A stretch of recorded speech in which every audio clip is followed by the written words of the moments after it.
From claims of healings and visions to the world's most inexplicable events, whether you're a believer or a skeptic, the truth is always worth the hunt. EWTN Radio presents The Miracle Hunter with Michael O'Neill. Welcome to the Miracle Hunter radio show on EWTN Radio. This is Michael O'Neill on The Miracle Hunter. Of course, the big news that Catholics around the world are paying attention to relates to the conclave. And we're all praying for the next pope and those cardinal electors who will be doing that hard work behind the scenes and feeling the inspiration of the Holy Spirit as they select the next Holy Father. So we'll be excited to talk about that next week, hopefully. But in the meantime, of course, we have a big feast day coming right up for miracle-minded Catholics, and that, of course, is Our Lady of Fatima. And joining us on today's program, we'll have Kevin Symonds. He's the author of, on the third part, of The Secret of Fatima. And he's a true Fatima expert, and he actually has released an update to this book, one of the best books out there about the third Secret of Fatima, and about Fatima in general. So we'll be excited to talk to Kevin about his updates to this book in just a little bit. We'll also be checking in with Father Robert Nixon, who is the translator and compiler of the writings and visions of Blessed Veronica of Milan. And it's a new book out from TAN called Life of Christ Revealed. So we'll be talking with Father Nixon in a little bit about this kind of unknown future saint, the Blessed Veronica of Milan, and some of the visions that we'll see if they match up with some of the other famous visions throughout history about the life of Christ. Check out my series, They Might Be Saints, which airs every week. This week we're doing an episode on Father Augustus Tolton, and that'll be airing on May 11th at 1:30 p.m. Central Time, and I examine the sainthood cause of the first black priest in American history, Venerable Augustus Tolton, who overcame tremendous challenges both inside and outside of the Catholic Church. And this past week, I was actually in the Philadelphia area with the film crew. We were at Villanova University filming a brand new episode of They Might Be Saints. So fans of the show who have been wondering when the next episode is going to be coming out, we have a new one that's just been filmed about the life of Servant of God, Father Bill Atkinson. And he's an Augustinian who was paralyzed, a paraplegic. He was paralyzed after entering the novitiate. In preparation to become a priest, he had a tobogganing accident and lost the use of all his limbs, and went on with the exception granted to him given by Pope Paul VI to become an ordained priest. And now his cause is up for sainthood. So we're so excited to be doing a new episode of They Might Be Saints, coming soon to EWTN. Check out my other series, Explore with the Miracle Hunter, on Saturday, May 17th at 5 p.m. Eastern Time, Central Time. We have Monte Cassino, and we go to the breathtaking monastery at Monte Cassino in Italy. It's a site for this exploration of St. Benedict of Nursia, and he was the creator of the Benedictine rule and inspiration for the St. Benedict medal. So check that one out, Explore with the Miracle Hunter, Monte Cassino, and that's Saturday, May 17th at 5 p.m. Central Time. And for those people who watch the show and want to see how the shows are made or see the behind the scenes, you can join me on a pilgrimage for this Jubilee year. I'll be going back to Italy. We'll be going to Milan, Turin, Florence, and Rome for a Jubilee year pilgrimage. And we'll be, of course, seeing the canonization of Blessed Pier Giorgio Frassati. And those dates are July 28th through August 4th this year. And, of course, you can still sign up. There are still some slots left. And we're going to be looking at all the places of saints and miracles in Italy. We'll see the Marian apparition sites and visit the Duomo in Milan. We'll visit Turin to see the Cathedral of St. John the Baptist, where the Shroud of Turin is held, and walk in the footsteps of Pier Giorgio and see the place where John Bosco had his famous visions. We'll go to Florence to see the home of many great artists. We'll see the David, as well as the site of the apparition of Mary to the 7 holy founders of the Servites. And we'll finish up in Rome to see the many incredible sites around the Vatican, and finish with the canonization of one of the great modern saints. That's Pier Giorgio Frassati. So check that one out. You can go to pilgrimages.com/miraclehunter to sign up and find out more. And again, that's July 28th through August 4th. And it will include the canonization of Blessed Pier Giorgio Frassati. Let's take a look later in the show. We're going to be looking at the Might Be Saint of the Day. And so for today's date, the memorial is Blessed Nicholas Albergati, who lived from 1373 to 1443 in Italy.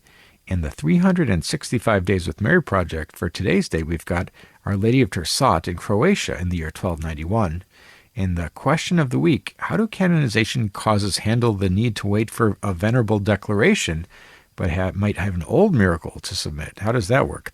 And the miracle of the day is the John Henry Newman canonization miracle happening on May 10th.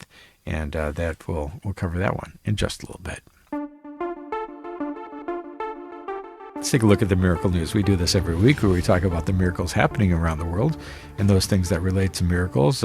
Several times a year, perhaps, we check in on Saint Januarius, San Gennaro from Naples in Italy to find out if his blood liquefied again. And sure enough, the blood of Saint Januarius miraculously liquefied again. And this miracle of liquefaction of the blood of St. Januarius, the bishop martyr and patron saint of Naples, was repeated in St. Clare Basilica on May 4th. And the Archdiocese of Naples reported on its website that at 6:38 p.m. local time, the miracle of the liquefaction of the blood of St. Januarius occurred once again. And St. Januarius, he's martyred in the year 305 during the fierce persecution unleashed by Diocletian, the Roman emperor.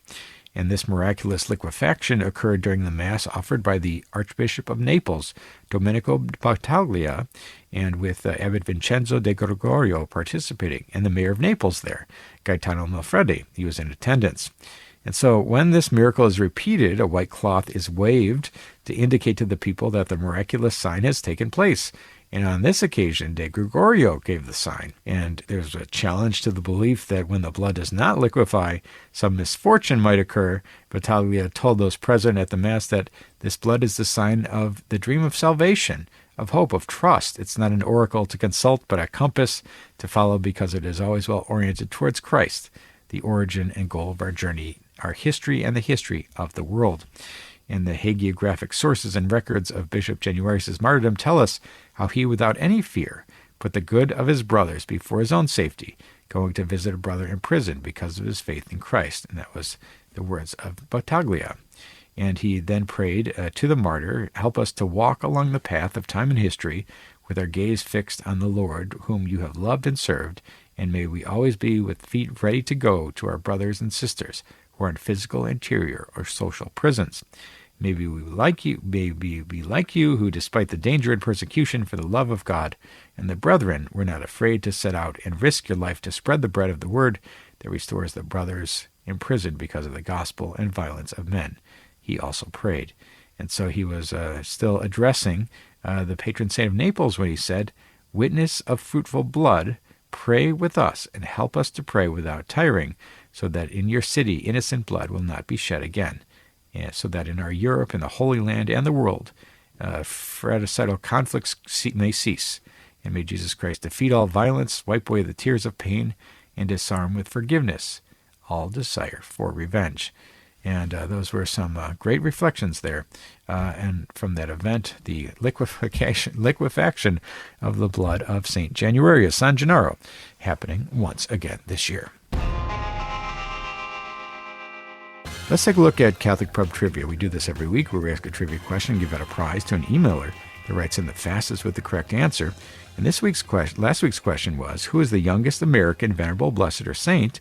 And the answer is the youngest individual from the United States to be declared blessed by the Catholic Church is Blessed Miriam Teresa Demjanovic, who died at the age of 26 in 1927. And she was born in Bayonne, New Jersey, and she was a member of the Sisters of Charity and was beatified in 2014, and her beatification marked the first time such a ceremony took place in the United States. We actually did an episode on her of They Might Be Saints. But some people might be wondering about St. Catherine Tekakwitha, who died at the age of 24, and she was born in 1656 in the territory that would become part of the United States, upstate New York. She died in 1680.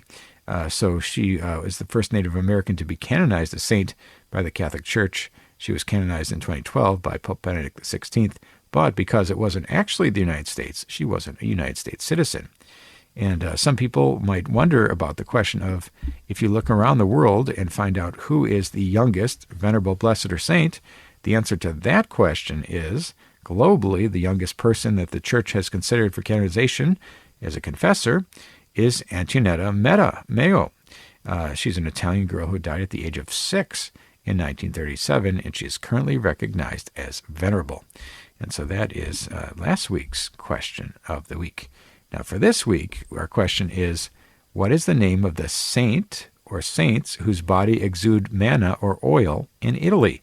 We were talking about St. Januarius earlier today, the liquefaction of that relic and turning into blood. What about some saints in Italy whose body exudes oil, or what they call manna? Two saints in Italy. If you know either of those saints, send me an email to questions@miraclehunter.com, and maybe you'll be the one with the right answer. And answers and winners will be posted on the show page on miraclehunter.com.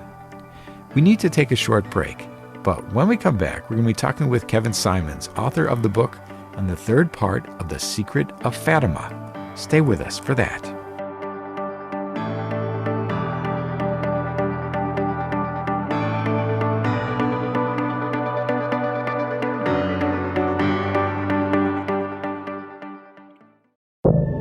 Now, back to the Miracle Hunter on EWTN. Here's Michael O'Neill. Welcome back. You're listening to the Miracle Hunter radio show on EWTN Radio. This is Michael O'Neill. I'm the Miracle Hunter. For people who tune into this show, I imagine one of the big feast days of every calendar year, Big Marian Feast Day especially, is Our Lady of Fatima, which is coming right up on May 13th. And one of my favorite books about Fatima is this book on the third part of The Secret of Fatima by author Kevin Symonds. And he does a great job of breaking down that third part of The Secret of Fatima. And he's released a new update to this book. And it's not just one of these little updates where you have some corrections and additions. This is some great new content that's present in the book on the third part of The Secret of Fatima. We welcome back to the program today, Kevin Symonds. Hey, how you doing today? Good to have you back, Kevin, and congrats on the re-release of this book. I think the book was a big success the first time around, but you've added some things to the new one. Talk a little bit about what has changed in your mind, or at least in your approach, from the old version of On the Third Part of The Secret of Fatima, and what inspired you to release this new one? The thinking on things didn't necessarily change too much as it was when I was working on the first edition, which was published in early May of 2017. There was a lot that was happening at that time, and things just couldn't be properly discussed because everything was so much in flux. And then I had the deadline because with the imprimatur, the Nihil Obstat, and getting ready for the centenary year that year. So there's a lot going on. And I was able to, once the book was out there, I was pretty much that same month already working on the next things. And one of the main highlights is a new chapter, or old chapter that's been gutted, new content on the discussion of the witness of Cardinal Loris Capovilla on Fatima. He was the personal secretary of John the 23rd and was around when they opened up the text in 1959, August of that year at Castel Gandolfo. And there was some issues, I guess we could say, some problematic, or so contentious, might be the better word, things that were in some of the statements from Cardinal Capovilla that a lot of people kind of pounced on. And I said, what did Cardinal Capovilla actually say? And so I took the approach of looking at the entire corpus of his testimonies, his various testimonies on and statements on the third part of the secret and that period of time, and made some interesting conclusions or inferences, and some of the things that he said were like, okay, well, how serious can we take this? I don't think anybody had ever done that before, at least not in the English-speaking world. And so that was a very interesting study for me. It was actually much longer, but at the advice of editors, I cut it down to the 30-something pages that it was in the final book, but originally it was 80. But my editor was like, no, don't do that. That's quite a chop down from 80 to 30. Well, that's maybe that's a good editor you've got there. But Kevin, let's talk a little bit about the secrets of Fatima. I think that Catholics around the world have heard this idea, of course. This is very famous that there are the secrets of Fatima, or the secret of Fatima, in three parts, as you might say. And your book focuses on the third part Let's just give people sort of a refresher course on what the three parts of the Secret of Fatima are, and then we'll pay special attention to the third part. If you would, just lead us through that, please. Sure. That actually goes right to Chapter 2 of the book, which was one of the new chapters. It's a study of the structure of the secret itself. There was one secret in three parts, the first part being a vision of hell, and then the second part were various, it was about the devotion to the Immaculate Heart of Mary, and things that would or would not happen if that devotion had spread and the specific request for the consecration of Russia had been made in time. And then the third part, and this is a little bit more questionable or contentious because some people have different opinions on it, but it was essentially a vision, and it showed the clergy, religious, lay people going towards a cross, and they were being shot at and killed by soldiers. And so it was a martyrdom scene, and there were angels gathering up the blood of the martyrs, and then there was another angel with a flaming sword shouting out for penance, and Our Lady was holding the wrath of the angel back with rays of light coming from her Immaculate Heart. There was no description or explanation of what these things meant, hence why it's a little some confusion as to what the third part of the secret means and what those images are about. But my book goes into some of the newer evidence that gives us more clues into what those images were about, especially from Sister Lucia's own hand, the last surviving visionary of Fatima, who she passed away in 2005, so about just over 20 years ago now. And what are we to do with the events of May 13th, 1981, the assassination attempt of Mehmet Ali Agca on Pope John Paul II, happening on that feast day of Our Lady of Fatima, and there's the question, perhaps even the Pope's own thoughts on, was this the fulfillment of the third part of the Secret of Fatima? What can we ascertain from what happened and what that secret actually lays out? I think Cardinal Ratzinger, later Pope Benedict XVI, addressed that particular point very adroitly. He said that how the Secret of Fatima overall, and specifically the third part, it predicts a whole century of evil, he said. And then the image of the Pope being shot at in the third part of the secret, he said we could see it closely identified, but all of that evil, he says, it culminates in the attempt on John Paul II's life. I don't think the word fulfilled was used. The Italian word was culminato, which direct English word is culminates, but not necessarily fulfilled. There's a technical distinction there. But I think Ratzinger had the correct way to view it. And the Vatican wasn't necessarily intended to say that fulfilled the third part of the secret, because for one thing, the Pope, the Portuguese was foi morto, which was dead. Like when the Pope is shot, he falls down dead. Well, John Paul II didn't exactly die, so there's some contention there, and maybe so there's arguments going back and forth as to the precise meaning and fulfillment of that. Maybe it wasn't fulfilled to the letter because people's prayers has mitigated that punishment. So I go into some of these discussions in my book to kind of flesh it out a little bit more and to weigh things and just show what the evidence supports and what it doesn't necessarily support with respect to the different sides that were going back and forth on it. But undoubtedly, the 81 assassination attempt is definitely connected to the message of Fatima and Our Lady's warnings. Absolutely. We're talking today with Kevin Symonds, author of On the Third Part of the Secret of Fatima. There's a brand new update that's out to this book. I encourage anybody who's interested in Fatima to pick this one up. This really breaks it down in a great way. And Kevin, talk a little bit about the release of the third secret, or the third part of the Secret of Fatima, happening in the year 2000. What do we make of the delay or the timing of that release, and why was it such? Well, Ratzinger told us actually the very day that it came out. He said that there was a Q&A that took place after the official presentation of the text and some speeches by Ratzinger, as well as later Cardinal, but then Archbishop Tarcisio Bertone. He was the secretary to the what is now the dicastery of the Doctrine of the Faith. And Ratzinger was talking about how they didn't have an interpretation of the text back then in the late 50s, early 60s.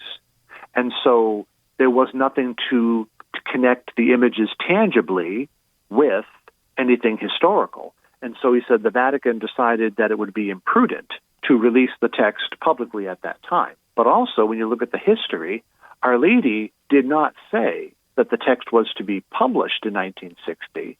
What she says, her literal words that were recorded by Sister Lucia in a private journal were, it can only be opened in 1960. And she specified by two people, the Cardinal Patriarch of Lisbon, Portugal, or the Bishop of Leiria, who is the Bishop of Fatima, or who is the Bishop of Fatima, I should say.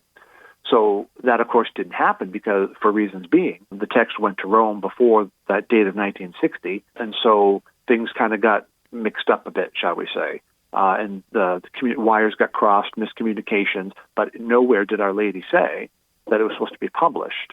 And for all the people who thought with the release of the third part of the Secret of Fatima, there would be some prediction of the end of the world or some cataclysmic events or something else, was the release in the year 2000 met with a little bit of surprise? In the year 2000, yes. It had been highly anticipated for at least 40 years that it would be released, and people kept asking for it. I think even there was a hijacking of a plane at one point, I think in the 1980s, 70s or 80s, with the request for it to be released. So when the announcement came on May 13th, 2000 from the Cardinal Secretary of State, Cardinal Sodano, that it was going to be released very soon with a commentary, people were very happy. Some people were also kind of skeptical. And then when the text actually came out, there was some letdown because people were like, that's it? This is what you withheld for us for 40 years? They thought it was very benign. I thought that was a misinterpretation myself for people to think of it that way, and I explain my reasoning in the book in more detail. But for our purposes here, there was a lot more to it, and it was very profound. And I think that if people looked at it superficially, they could miss that depth. And so what I try to do is restore some of that depth and the points behind it and try to look at things from a different perspective in order to explain more deeply why the Church waited as long as she did. That's wonderful. We're talking today with Kevin Symonds about his book on the third part of The Secret of Fatima, and it's a well-sourced, a well-documented book. And as far as I'm concerned, it's the best book out there on the third part of The Secret of Fatima. And as we wrap up the interview today, Kevin, what is your hope for people, perhaps devotees of Our Lady of Fatima or those curious about the third part of The Secret? What is your hope for people who pick up the new edition of your book? I hope that people grow in a greater love and understanding of Our Lady as well as her message at Fatima, first and foremost. And I also hope that part of that growing in love and in that understanding that certain misunderstandings and misconceptions get clarified and people can understand better that message and more clearly so that they can respond better to Our Lady's call and take more seriously the beating heart of the message of her message, which was that prayer and that penance and amendment of life and sacrifices for God and for the salvation of souls. First and foremost, of course, being our own, and joining that school of Our Lady and becoming a student of her Immaculate Heart and imitating her virtues, like St. Louis de Montfort talked about in True Devotion. If we do that, I think we will see a better world, and I think that is ultimately what Our Lady was wanting, and I hope my book leads people to that. Wonderful. Well, we're so grateful to you, Kevin Symonds, for joining us on today's show. Check out his book on the third part of The Secret of Fatima. You can go to kevinsymonds.com. That's SYMONDS.com. For more information on this book and all of Kevin's projects and his writings, people can go there for more information. Thanks so much, Kevin, for joining us on today's program. Thank you for having me. It's a pleasure. God bless. That was Kevin Symonds, author of On the Third Part of The Secret of Fatima. Like I said before, I think this is the best book that's out there about the third part of The Secret of Fatima. Pick this one up. The brand new edition is fascinating. Plenty of new editions and new material. You won't be disappointed.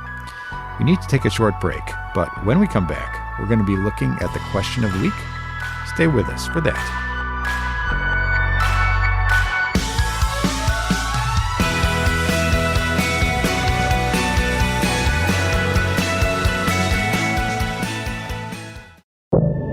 Now, back to the Miracle Hunter on EWTN. Here's Michael O'Neill. Welcome back. You're listening to the Miracle Hunter radio show on EWTN Radio. This is Michael O'Neill. I'm the Miracle Hunter. I love getting your questions. People write in from around the world with questions about miracles happening in today's world. and those that have happened centuries ago. And I really like getting the emails. I have a very interesting inbox, you might say, people writing in with all kinds of strange and wonderful questions about saints and miracles, and I do my best to answer them. But I also love answering these questions in person. So when I travel around the country, I go to maybe 15 or 20 places per year, parishes or shrines or conferences, and I give a talk about miracles always, and I talk about Eucharistic miracles or Marian apparitions or how the Church investigates the supernatural, and I always leave a little time at the end of the presentation to answer people's questions, and sometimes those go on for a while. People have lots of questions, but I love hearing what people are thinking about. But if you'd like to have me speak at your parish or your event, you can go to my website, miraclehunter.com, and send me a message through the Contact tab, and maybe I'll be speaking at a parish in your area sometime soon. So for today's question of the week that came from an in-person question was, how do canonization causes handle the need to wait for venerable declarations, but may have an older miracle to submit? Thank you, Anna Maria. So I think that it's worth pointing out what this question is trying to say is that when the canonization cause, which goes from servant of God, venerable, to blessed, to saint, the final two categories, blessed and saint, require a miracle, but venerable doesn't. But the Church never declares a miracle authentic until they sort of establish that the person is on the path to sainthood as a venerable, that their life of heroic virtue has been established. So the Church judges them to be worthy of heaven. They're not declaring them to be in heaven, but they're saying that they lived a remarkable holy life. And so they always wait on that. So when that first miracle is meant to be proclaimed, it can happen at any time since the cause was opened up. So if the cause was opened 50 or 100 years ago, if they had a very old miracle stashed away and they needed to wait for this declaration of venerability, then they wanted to propose the miracle. What happens if that miracle was kind of old and it didn't pass the modern medical standards? Well, it turns out that they always have to apply the most recent, most complete knowledge they have of modern medical science to a potential miracle. So something that may have seemed miraculous a long time ago under modern scrutiny may not. So they always have to apply the modern standards, even if they had this miracle ready to go and they were just waiting for that declaration of venerability. I think there was an example like that, Blessed Miriam Teresa Demjanovic. They were able to bring back a very old miracle that happened to a boy that was cured of macular degeneration. And that miracle, which happened decades and decades, before she was declared venerable, perhaps, that was brought forward, and that was the one that was used for her beatification because it still stood up to the scientific scrutiny of the modern medical eye. So it's possible. It's a very good question, Anna Maria. Thank you for your question. And if you have a question for the Miracle Hunter, you can send me an email to questions@miraclehunter.com, and maybe I'll be answering your question on the air next week. Let's take a look at the 365 Days with Mary project. We do this every week where we talk about the Marian devotion of the day as it lines up exactly to the day's date. And for today's date, May 10th, we've got Our Lady of Tersat from Croatia in the year 1291. According to pious legend, on May 10th, 1291, the Holy House of Mary was carried on the wings of angels out of danger in Nazareth to Tersat on a mountain in the Rashina River gorge on the Adriatic. And even more famously, it was then flown by angels to Loreto in Italy in 1294, and according to the legend. And the house became the namesake for the Litany of Loreto, recounting many of the Virgin's titles of honor. It was legendarily painted in oil by St. Luke the Evangelist, the Mother of Mercy, in the style of the Virgo Lactans, was gifted to the shrine of Tersat in 1367 by Pope Urban V, and it became the first image outside of Italy to receive a papal coronation. And that was the year 1715. And Our Lady of Tersat is processed through the streets on her feast day, May 10th, and the Assumption, August 15th, and the Pope gave it the title of Basilica Minor in the year 1930, and that's Our Lady of Tersat in Croatia in the year 1291. For more information on this fascinating devotion, or any of the hundreds of other Marian devotions from around the world, you can go to the website, 365dayswithmary.com. You can pick up the book, you can download the free app, or you can go to the Facebook page and join any of the 10,000 other followers who follow 365 Days with Mary. Let's take a look at the miracle of the day. We do this every week where we try to find a miracle that happened on the day's date at some point in Christian history. And so today's date is May 10th, and there was a notable healing miracle that occurred on May 10th, 2013, involving Melissa Villalobos, the mother of four from Chicago. I'm a Chicago guy myself, and I was actually able to meet Melissa in person after this miracle happened. And it was during her fifth pregnancy, she experienced a partially detached placenta and developed a subchorionic hematoma, a blood clot in the fetal membrane, which posed significant risk to both her and her unborn child. And doctors warned of a likely miscarriage and advised strict bed rest. And on May 10th, she went to the emergency room due to worsening bleeding, and her condition remained critical. A few days later, on May 15th, while alone at home and experiencing severe bleeding, she prayed fervently to Blessed John Henry Newman for his intercession. And she reported that the bleeding stopped immediately, and she experienced the scent of roses, a phenomenon often associated with miracles and saints. And her doctors could not medically explain the sudden stop of the bleeding and her full recovery. And this healing was later recognized by the Vatican as the second miracle required for Cardinal Newman's canonization, which took place in 2019. And that is the miracle of the day, the canonization miracle for Cardinal Newman. Let's take a look at the sainthood news. We do this every week where we talk about those people on the path to sainthood. We try to keep you updated. Of course, with the passing of our Holy Father, Pope Francis, we won't be hearing anything new about sainthood causes or those moving forward, and we won't see the canonization of Carlo Acutis, for example, or Pier Giorgio Frassati if we weren't to have a pope. But we will by that time, I'm quite sure, that the conclave shouldn't last that long after all. And so we do have a future saint to report on from the last time that Pope Francis received an audience, His Eminence Cardinal Marcelo Semeraro, prefect of the dicastery for the cause of saints. And during this past audience, the Pope authorized the same dicastery to promulgate the decree regarding the heroic virtues of the servant of God, Pierre Joseph Trieste. And he was a diocesan priest, founder of the Congregations of the Brother of Charity, of the Sisters of Charity of Jesus and Mary, and of the Sisters of the Childhood of Jesus. He was born in 1670 in Brussels and died in Belgium in 1836. And he would be the sainthood news for this week. With one more miracle, he will be blessed, and with a second miracle, he will go on to become Saint Pierre Joseph Trieste. And so we'll just have to wait for that one to advance. Let's take a look at They Might Be Saints. We also talk about this every week where we talk about those people on the path to sainthood, and we talk about the Might Be Saint of the day. That's a person whose death anniversary or feast day lines up exactly to the day's date. For today, we have May 10th, and the memorial for today is Blessed Nicholas Albergati, who lived from 1373 to 1443 in Italy. And he was born in Bologna in 1373, and he studied law. He was a Carthusian monk starting in the year 1394, and he became the prior of several Carthusian houses, and he was ordained in 1404, and he was chosen as a reluctant bishop of Bologna in 1414. And he was a papal diplomat with missions to France and Lombardy and Italy, and he was the Archbishop of Bologna against his will. He was elevated to Cardinal of Santa Croce in Jerusalem in 1426, and he was known as a great peacemaker. He mediated between the emperor and the pope, Pope Martin V, and the king, and Pope Eugene IV. He was prominent in the Council of Basel and the Council of Ferrara. He was active in the negotiations that brought reunion of the Greek Church with Rome at Ferrara and Florence. And he was a generous patron of learned men, and he wrote several theological treatises and encouraged academics. And he helped with Pope Eugene IV, the penitentiary, and he was the archpriest of the Basilica of St. Mary Major in 1440. What a career.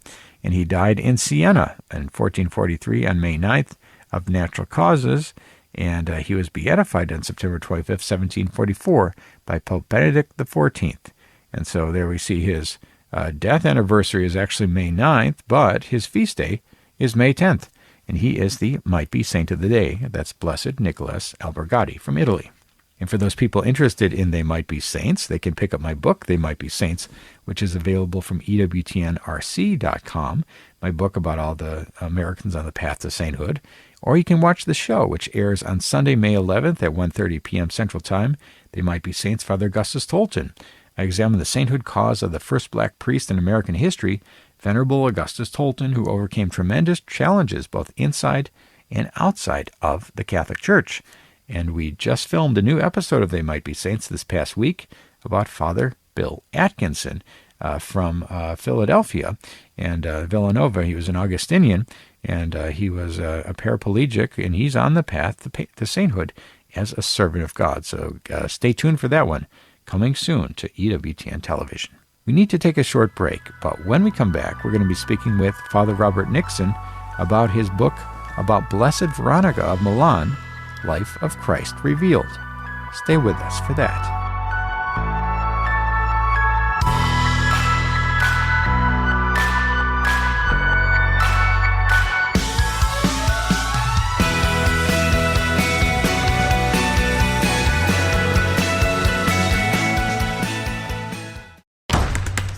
Now, back to the Miracle Hunter on EWTN. Here's Michael O'Neill. Welcome back. You're listening to the Miracle Hunter radio show on EWTN Radio. This is Michael O'Neill. I'm the Miracle Hunter. I just got back from Italy, and I'm going to be headed back to Italy at the end of July to the beginning of August for the canonization of Pier Giorgio Frassati. I'm going to be leading a pilgrimage there. People can go to pilgrimages.com/miraclehunter to sign up. One of the places that we're going to be stopping is Milan. And I'm hoping, amongst other things, of course, to actually be able to break off and see the tomb of Blessed Veronica of Milan. She's a mystic who you may or may not have heard of, but there's a brand new book that's out from Tan Books. It's called The Life of Christ Revealed, The Visions of Blessed Veronica of Milan. And joining us on today's program is Father Robert Nixon, who's done the work of translation and compilation of the writings and visions of Blessed Veronica in this great new book. Welcome to the program today, Father Robert Nixon. Thank you very much, Michael. It's wonderful to have the opportunity to speak to you and to share with you and all of your listeners. Wonderful. Yeah, no, we're so excited to have you here. And I think that most Catholics, I can only speak for those people who I talk to, but don't even know the name of Blessed Veronica of Milan. If you would, just paint the picture, please, of who was the woman. Yes.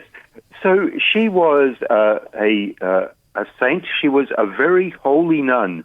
Born in the year 1445, she lived until 1497. Now, she was born in a small village outside of Milan, and her parents were, I guess you'd say, lower middle class, and she was motivated by this great desire to dedicate her life entirely to Christ from an early age. And so she earnestly wanted to be a nun.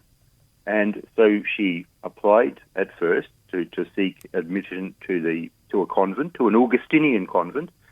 And the superior told her no because she lacked the education. Now, Blessed Veronica continued to pray over that. She had this wonderful vision of the Virgin Mary. And the Virgin Mary herself agreed to teach her everything that she needed to know. And through this, Veronica attained a certain degree of literacy and education. But the most important lesson which the Blessed Virgin taught to Veronica was, she said, there are three things you need to remember, three letters. The first letter is a white letter, which symbolizes purity of heart. If you find this, you'll find God. The second letter was a black letter, and this was to teach her what to avoid. And this was thinking evil of other people, thinking ill of other people. And finally, the third letter, which was most important, was a red letter, which was daily meditation upon the sufferings and passion of our Lord Jesus Christ. And so Blessed Veronica, equipped by this learning which she'd received, then succeeded in gaining admission to the convent. And throughout her life, she dedicated herself to humble service. She was what is known as a lay sister, which meant she kind of would have done the domestic chores and so forth around the convent. But she experienced these wonderful visions. Often the visions she had were to do with incidents in the life of Jesus Christ or the Blessed Virgin Mary, and they followed the liturgy in which those particular events were commemorated. So after reception of the Blessed Sacrament, Veronica would then pray, and she would almost relive all the events which were commemorated within the liturgy, whether it was a particular miracle or an event in the life of Christ or something to do with his suffering and resurrection. And these visions were remarkable. It was almost as if she was living the event, as if she was one of the partakers in the scene. And then she related these to her spiritual director, who wrote them down. And it's thanks to that we have this great series of visions which encompass virtually the whole gospel. And they paint it for us with these great, beautiful and touching details. So that is a little of the story of Blessed Veronica of Milan and her vision. We're talking today with Father Robert Nixon about his brand new book. It's a translation and compilation of the writings and visions of Blessed Veronica of Milan. It's called The Life of Christ Revealed. It's out from 10 books. And you hit on a point that really struck me when I went through this book, is that it's pretty comprehensive going through the life of Christ. It doesn't miss much. It goes through many of the very famous moments that we know from the Gospels. One question for you, do her writings, do her visions add to the Gospels in any way or complete them? Not truly, of course, nothing could add or complete the Gospels, but do we learn more through the eyes of Veronica Milan? We do indeed. So, of course, they don't in any way contradict what we read in the Gospel. It all harmonizes perfectly with what we read in each of the Gospels, which I believe is such an important consideration whenever we encounter mystical visions. We always have to ask ourselves if a vision is in accordance with what the Catholic Church teaches and with what Orthodox faith holds. And, of course, these are absolutely. But we get little details put in there. So, for example, we're told about the story of the Magi bringing the gifts to the infant Christ. And, of course, the Gospel simply tells us that, they were Magi or wise men from the East. But we're told here all about the visions which each of the Magi received, in which an angel appeared to them, telling them to make this journey following a star. We're also told things like, for example, what the three kings from the East were wearing. We're told about the three, for example, each of the three kings was extremely handsome and of splendid appearance, being robed in garments of cloth of gold, which fell to their knees. The youngest of the kings seemed to have authority. And then Veronica sees this angel appearing, speaking to them, communicating to them. We also have other details, like, for example, in the flight to Egypt, and an incident in which a band of robbers attempt to assail the Holy Family. And I'll just share with you this because I think this is wonderful. As the journey to Egypt continued, Blessed Veronica saw the Holy Family and their companions to be attacked by a party of bandits. Yet a truly miraculous thing happened, for a multitude of fierce animals of various species suddenly appeared from their hiding places in the wilderness and attacked the bandits. These thieves then fled in horror, most of them climbing trees to safety. But there was a single one who did not escape. The animals did not tear him apart, but left him cowering in fear. But Joseph bravely and kindly approached him, and Joseph treated him kindly as if he were a guest. He similarly called out to the other bandits who had climbed trees, offering them a promise of safety and hospitality, if they, for their part, would solemnly pledge to do no harm to Jesus or Mary. And we have other things as well, like the wedding feast at Cana. Blessed Veronica even describes the food, what the guests are wearing, the type of dancing which took place. And all of these wonderful, colourful details, which by no means contradict anything in the Gospel, but they fill it out. They fill it out with colour and detail. A little bit like a painting of a scene from the Gospel would fill in these details, which can really bring the story to life in a unique and powerful way.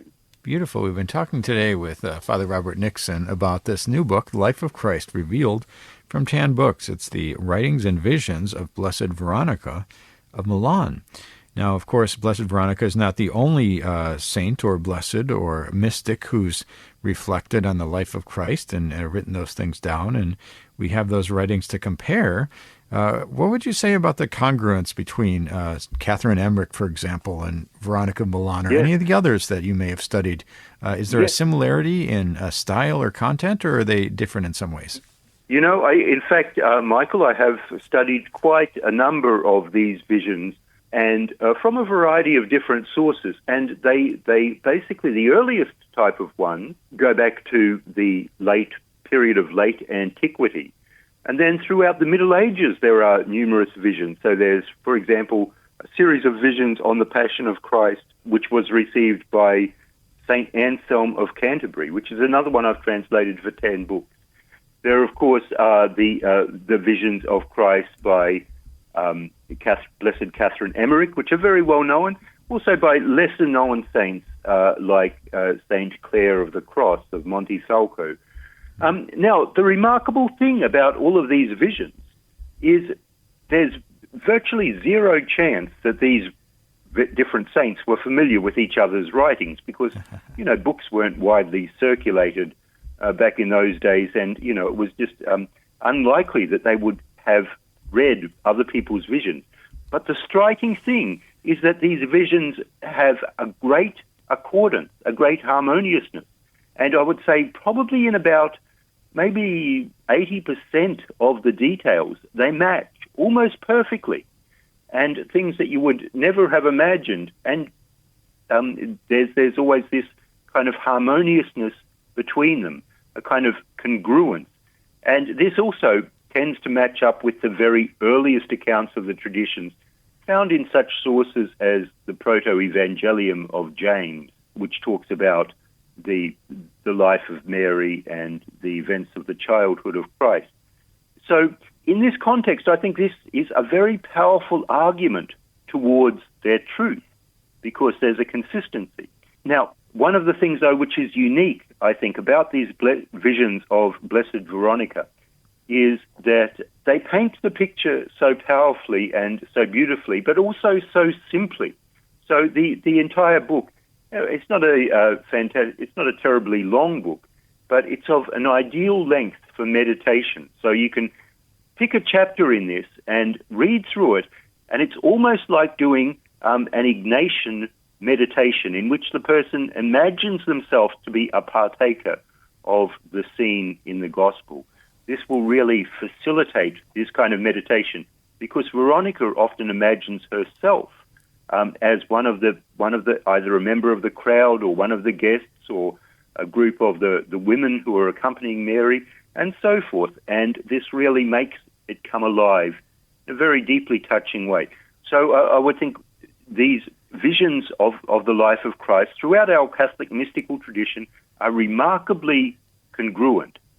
But these ones of Blessed Veronica are unique in that they're presented in such an accessible and imaginative format.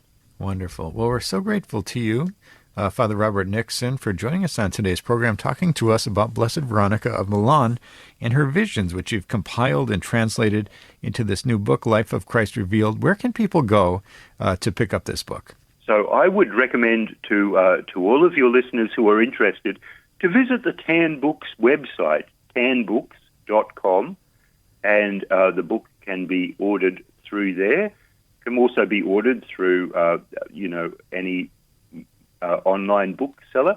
And for those of your listeners who happen to be in Western Australia, they're very welcome to visit our new Norcia monastery here, and it's available, of course, at our own gift shop.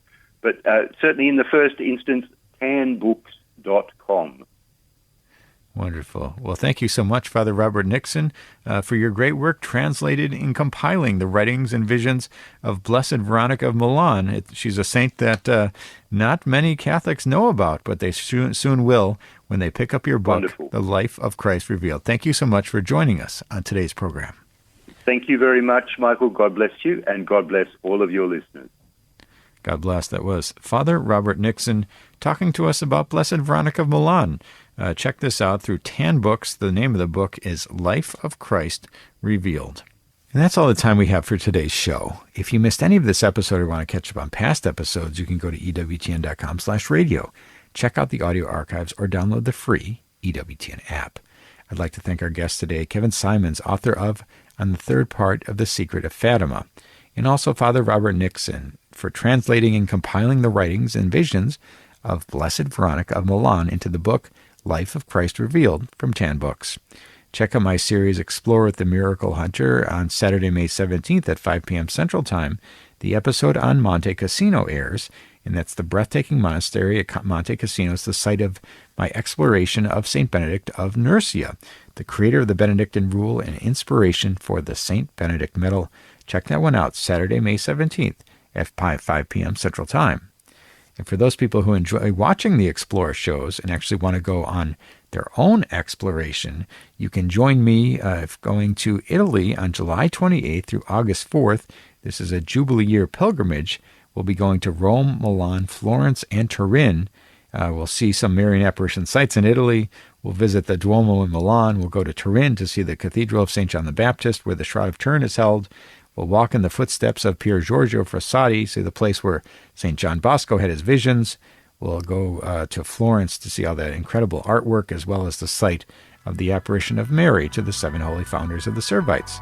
And we'll finish up in Rome to see the many incredible sites around the Vatican, including the canonization of one of the great modern saints, and that, of course, is Pier Giorgio Frassati. So you can find out more and sign up at pilgrimages.com/miraclehunter. I'd like to thank you for joining me today on Miracle Hunter, where from claims of healings and visions to the world's most inexplicable events, whether you're a believer or a skeptic, the truth is always worth the hunt. Talk to you next week.